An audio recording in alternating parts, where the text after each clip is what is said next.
Hello, today is Thursday, January 14th, 2010, and I am Audrey Buffington. Several weeks ago, we celebrated Christmas, and the attention was on the babies and the children that time, gifts under the tree and Santa and such. And then a couple weeks after that, January 1st, we were looking at resolutions. Most people were saying, oh, I'm going to quit smoking or I'm going to lose weight. Didn't anybody make a resolution? I hope they did. I'm going to be a better friend. I'm going to be a better mommy. I'm going to be a better child. I'm going to be a better daddy. Those are good resolutions to make. Over the past couple of weeks, I've gotten several calls about my You Are My Mommy, You Are My Daddy book. Looks like this. You are my mommy, you are my daddy. I have no more copies of it, and so I decided that this time I would do it on television instead of having it reprinted. You could view it, then watch it on the web if you want to, or order copies of DVDs if you wanted it for grandchildren who are having babies or neighbors who are having babies or something. Thanks to the Rockland Savings Bank for sponsoring this program. Now, back in the 70s, my good friend Martha, who was a supervisor of social studies while I was a supervisor of math in Carroll County, Maryland, talked about how important it is for the young children to know some things when they come to school, certain skills and certain knowledge they need to have, and they're going to be much more successful. We were going to do something about it then, but both of us were too busy. 20 years later, in the 90s, I was volunteering in some kindergarten classrooms. Noticed that some of the students didn't know any of their letters, they couldn't count beyond 10, didn't know a single nursery rhyme, and I was so saddened by that. I thought, this is it, time to do it. So I got out my research, and based on that and just experiences that I had had with my own children and grandchildren, I decided to write the little book, You Are My Mommy, You Are My Daddy. Today, I'm going to read it to you. Now, all around me, I have things that if you were going to talk about singing or playing games, they don't have to be brand new games. They can be ones you had. Books that are new or books that are old. ABCs and The Little Red Hen and Uncle Duckling, Ugly Duckling, which was my very favorite. You can read any of those and your children will enjoy them. So, let's get to the book right now. Knowledge brings light to the mind. Love brings warmth to the heart. The knowledge and love of a mommy and daddy bring joy and peace to the soul. Make me feel loved every day. Tell me several times every day, I love you. I'm so glad you're mine. I like watching you grow. You're so special, because I will be what I think you think I am. Gently touch me many times, at least a dozen every day. I love to feel your soft fingers on my cheek. If I don't get touching or physical closeness, I may suffer from physical or emotional problems when I grow up. When you hold me over your shoulder, I love to have you rub my back or pat my bottom. I feel loved when you're holding me while I'm being fed. I feel so special when you hold me on your lap and read to me. As I grow up, try to be there when I get home from school or from a friend's house. I will look forward to your welcome home hug. Show me that you appreciate things I make for you. Wear them, show them, put them on the refrigerator. And things I do for you, give me a hug or a special treat. Read to me every day. Reading on a regular basis is more important than infrequent extended periods. Read to me every day, even if you think I'm too little to understand. It will set a pattern, and I will look forward to our time together. Invite me to turn the pages. If I don't hear language, am not told stories, and don't look at books, I will be at a disadvantage all of my life. Talk to me about the pictures in the books, and ask me questions about the story. Ask questions such as, oh, what happened if? And was that person happy? How do you know? Reading stimulates the brain and helps it develop. Be patient if I ask you to read my favorite book over and over. Hearing the story over and over may help me teach myself to read. Point to the words as you say them. As I get older, allow me to read to you. The more time I spend with books, the better I'll do in school. It is important that I see you reading. I'll want to do what you do as I grow up. And it shows me that reading is a skill worth learning. Talk to me every day. As soon as I begin to coo and babble, respond to me. Take turns talking just as if we were having a real conversation. I want to throw in a little research here that says that college-educated parents have spoken 48 million words to their child by the time he or she is 3. Others speak about 13 million. It needs to be sophisticated adult language, not baby language or directional language like bring me a book or find something read. It cultivates curiosity with questions like what if and do you remember? Back to my book. When I'm small, please talk to me softly and tenderly. Harsh, loud noises and voices frighten me. About the time I'm 3 years old, I'll ask why a lot. I'm curious about everything, so please answer me each time, but don't be afraid to say, I don't know, let's find out together. Whenever possible, sit down so our eyes are on the same level when we talk. Listen to me every day.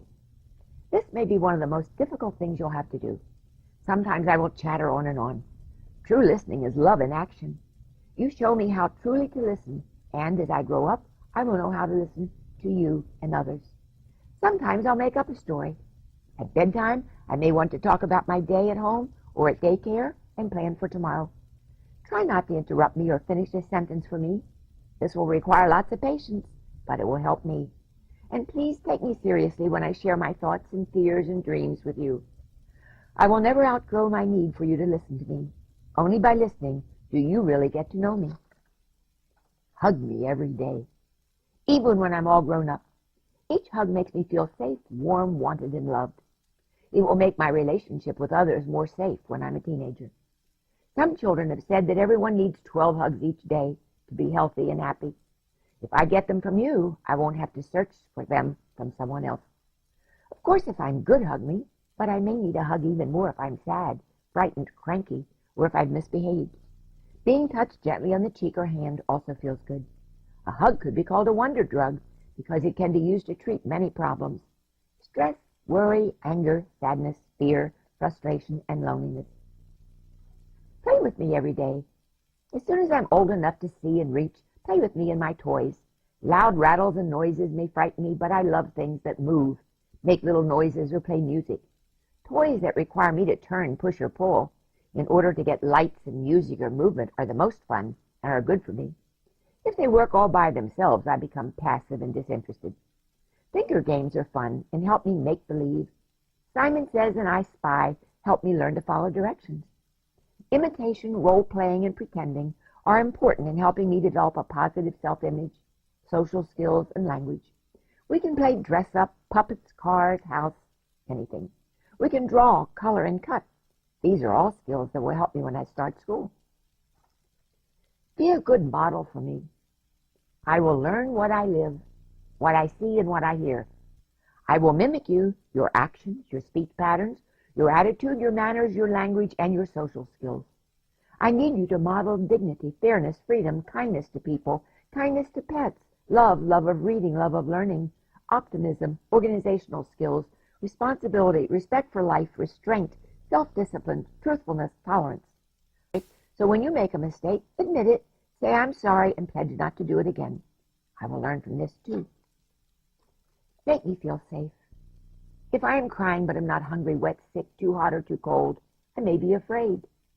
Please hold me, rock me, or cuddle me. I need to feel safe. Please don't yell, shake, or smack me. I will be more frightened and may cry even louder. Fear of abandonment begins at 6 months. To me, being abandoned by you is equal to death. At bedtime, always reassure me. Say, I'll see you in the morning. I'll be here when you wake up. Please don't ever discuss divorce or leaving in front of me. And please, please don't threaten to leave as a way of punishing me. Remember how important it was for you as a child to feel safe? If you were abused in any way, please get help right away. The way you treat me will depend on how you were treated when you were growing up. Make getting up a pleasant experience. Sometimes I wake up too often or earlier than you would want me to. Please be patient with me. I will soon get into a regular schedule. I like to wake up to soft music from the radio, a music box, or a wind-up toy. I really feel loved when you are there to say, good morning, I'm so glad you're mine, and to give me a tender touch or to cuddle me. As I grow up, having the same routine every morning will be important to me. Go potty, wash my face, brush my teeth, get dressed, and eat breakfast. How my day begins will set the tone for the entire day. Maybe if you've chosen your outfit the night before, that will help you get dressed even more quickly. Please be slow to anger and quick to forgive. If I see you keep your temper under control, I'll do that too. Laugh with me about something said or done. Read jokes and riddles. The happier we are, the less likely either of us will be angry. When you want me to do something, say, please, not would you, because then I have the chance to say no, which might make you sad or angry. Spilling or breaking things usually is an accident. Treat me the same way you would a friend's child who's visiting and who might do the same thing. Then tell me that you forgive me. I'll try harder not to do the same thing again. And let me know that you know I didn't do it on purpose. Think carefully before you punish. Redirect my attention. Have you heard mommies and daddies sometimes keep saying no, no, no, but never give their child something else to do or think about? So the child just keeps repeating the same action. I need you to explain briefly and in my language what is wrong and suggest something else for me to do. Example, the stove is hot and I will burn you. Go get your blocks and build a castle. If I have something that will hurt me, take it away, explaining why, and then replace it with something safe. Don't just yell at me. I need you to explain what's wrong, and then to suggest something that is better for me to do.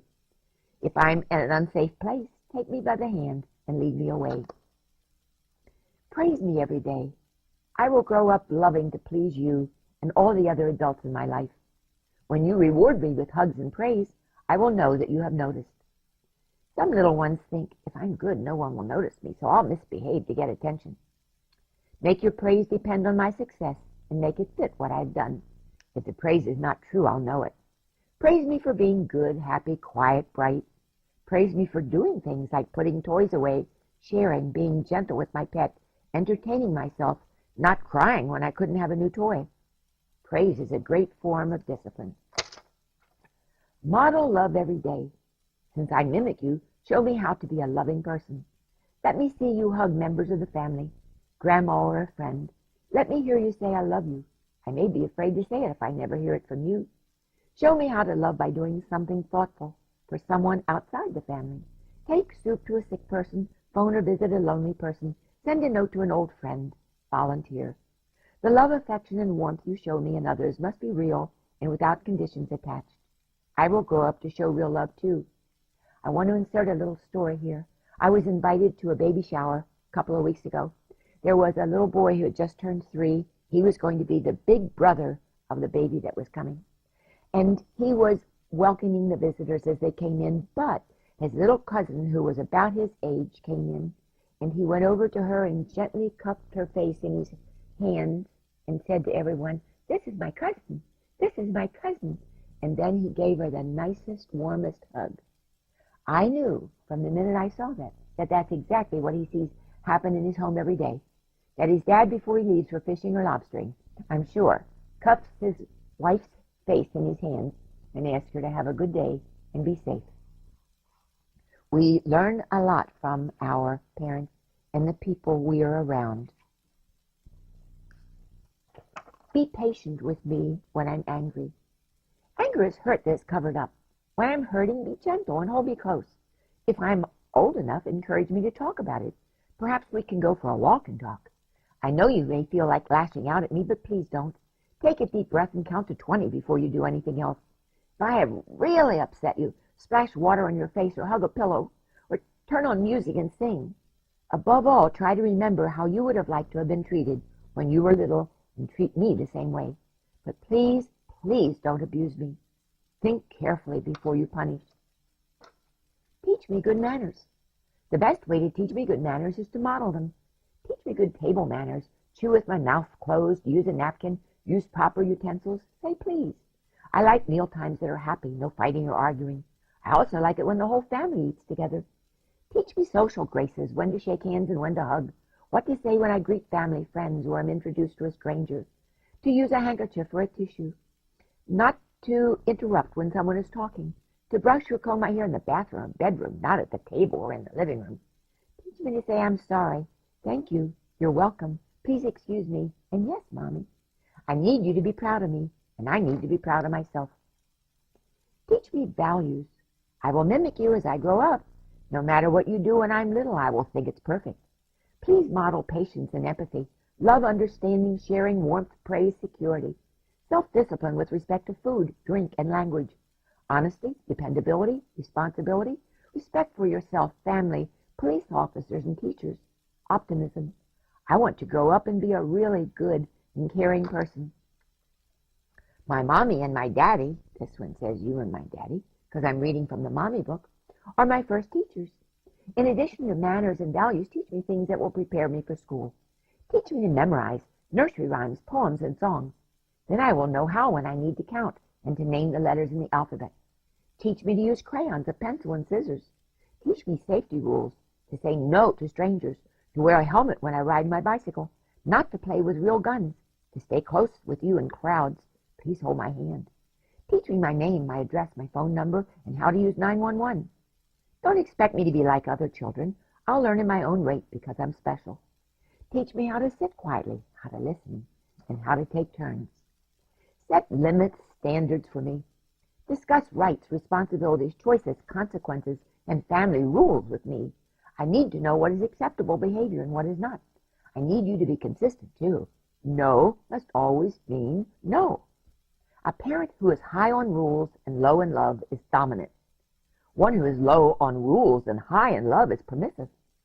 One who is low on rules and low in love is neglectful. I need a balanced parent, one with just the right amount of love and an appropriate number of rules. I need you to be a good disciplinarian, a person who teaches and models high standards and values. This will take patience, but you can do it. Please be certain that I know the difference between your not liking what I do and not liking me. Explain to me why what I did was not okay, and then tell me that you still love me. Take walks with me.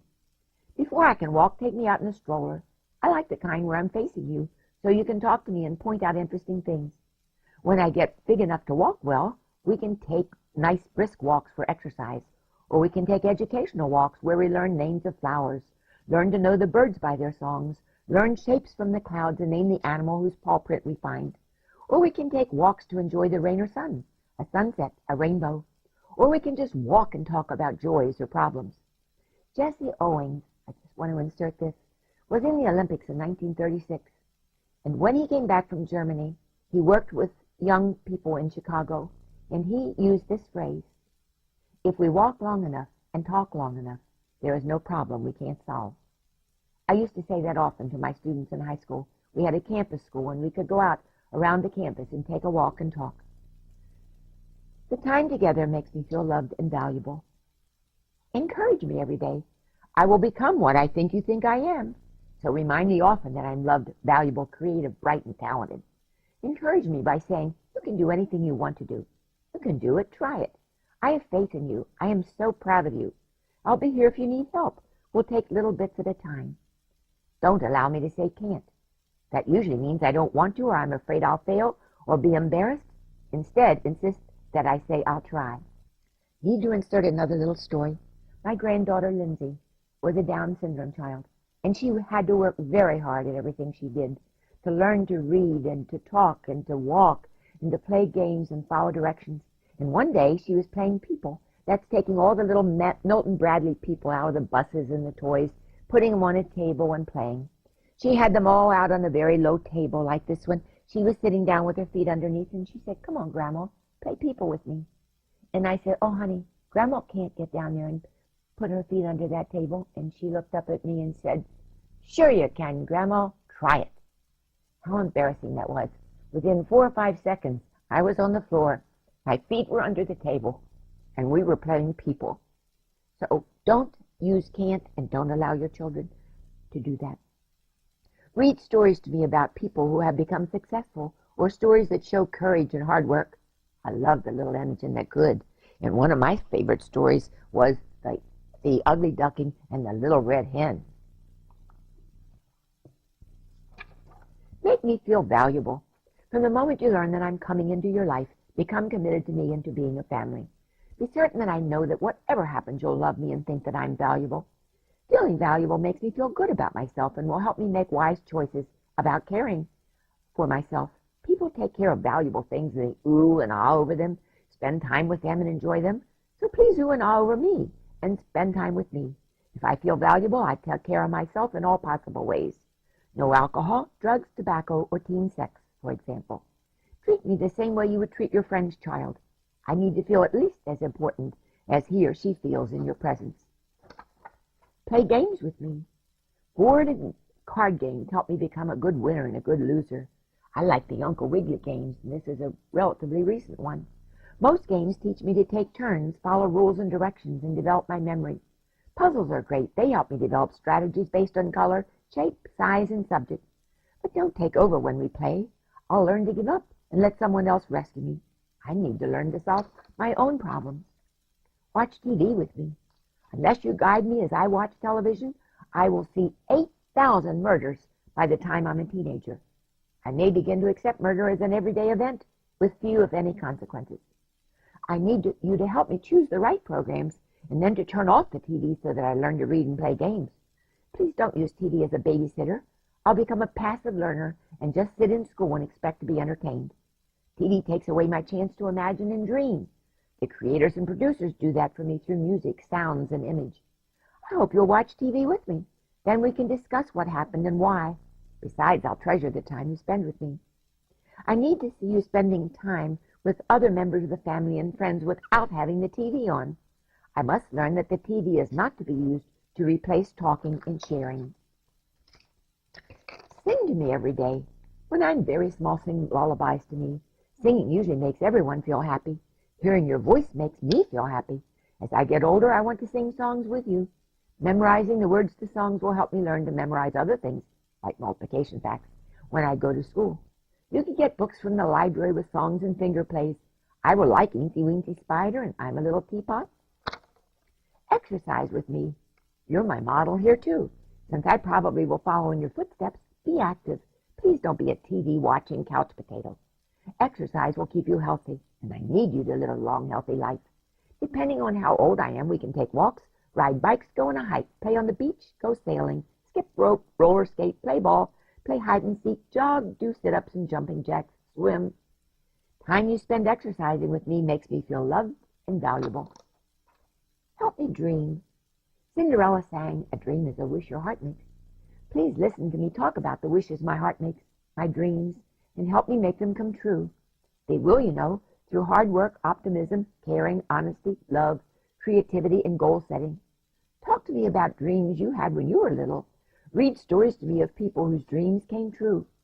Help me find pictures of my dream to be an astronaut, to own a company, or be a veterinarian, to be a missionary, and put them on the walls in my room.